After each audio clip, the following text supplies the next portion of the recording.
On a trop passé le temps à diviser les Camerounais, construire des murs, des cloisons entre les Camerounais. Il y a un tribalisme effrayant, d'autant plus effrayant aujourd'hui qu'il est non seulement ouvert, mais assumé publiquement.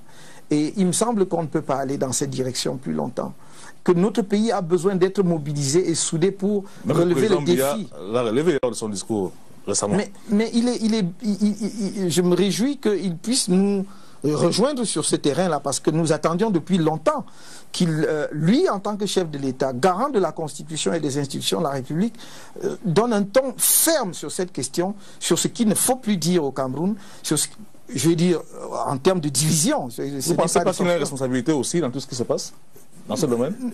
Nous n'en sommes pas là, on y reviendra si vous voulez, mais pour l'instant, permettez-moi d'expliquer aux Camerounais ce que nous entendons donc par ce pacte républicain. Ce vivre ensemble est fondamental.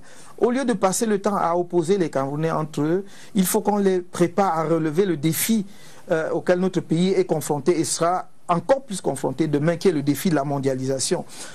Nos adversaires, ce n'est pas le voisin. Ce n'est pas la peine de croire que c'est le gars de l'ouest ou du nord ou du centre ou de l'extrême nord qui est votre... L'adversaire est à l'échelle mondiale. Et la compétition est à l'échelle mondiale. Il vient d'Asie, il vient d'Amérique, il vient d'Europe. Et nous devons préparer notre jeunesse à affronter ce défi-là et non pas notre... Vous le soudez comment cette fusion-là, les Camerounais, comment vous la faites? C'est sur plusieurs plans. D'expliquer aux Camerounais que par le hasard, nous nous retrouvons sur un même territoire national qui s'appelle le Cameroun, mais que ce hasard-là a voulu que l'on soit ensemble. Ce n'est pas un choix individuel, mais justement parce que ce n'est pas un choix individuel, il doit être construit ensemble. Je vais vous raconter une anecdote. Je faisais un cours en 2e année de faculté de droit à l'université de Soie il y a quelques années, un cours de droit international. Et un de nos jeunes étudiants, qui sont toujours très braves quand ils sont en groupe, mais ils sont très très fragiles lorsqu'ils se retrouvent seuls, me lance comme un défi, peut-être même avec un certain dédain, quand tu es très fort, mais je ne t'aime pas parce que tu es bamileke. Et je me suis interrompu 30 secondes. Je n'étais pas du tout fâché parce que je comprenais bien qu'il était victime d'un contexte social qui ne cessait de se développer. Mais j'ai interrompu 30 secondes le cours et je leur ai dit, je vais vous poser une question. Si la réponse n'est pas celle à laquelle je pense, alors j'aurais perdu mon temps. Je vais arrêter mon cours. Et je leur ai dit, posez la question suivante.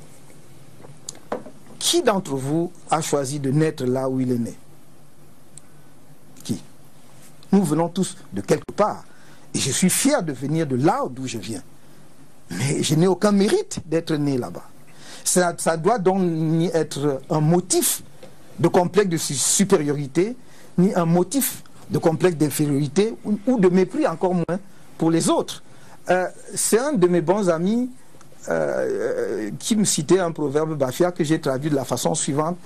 La naissance est comme une aube et un chemin. Nous avons beau faire, il nous précède. Le chemin nous précède. C'est-à-dire, avant de naître, nous découvrons que nous sommes nés quelque part. Et pourquoi ça doit être motif de différence entre nous?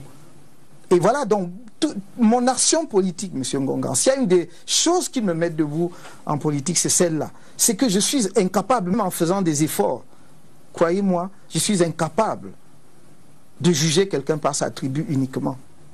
Je suis, même en faisant des efforts, j'arrive pas à être tribaliste.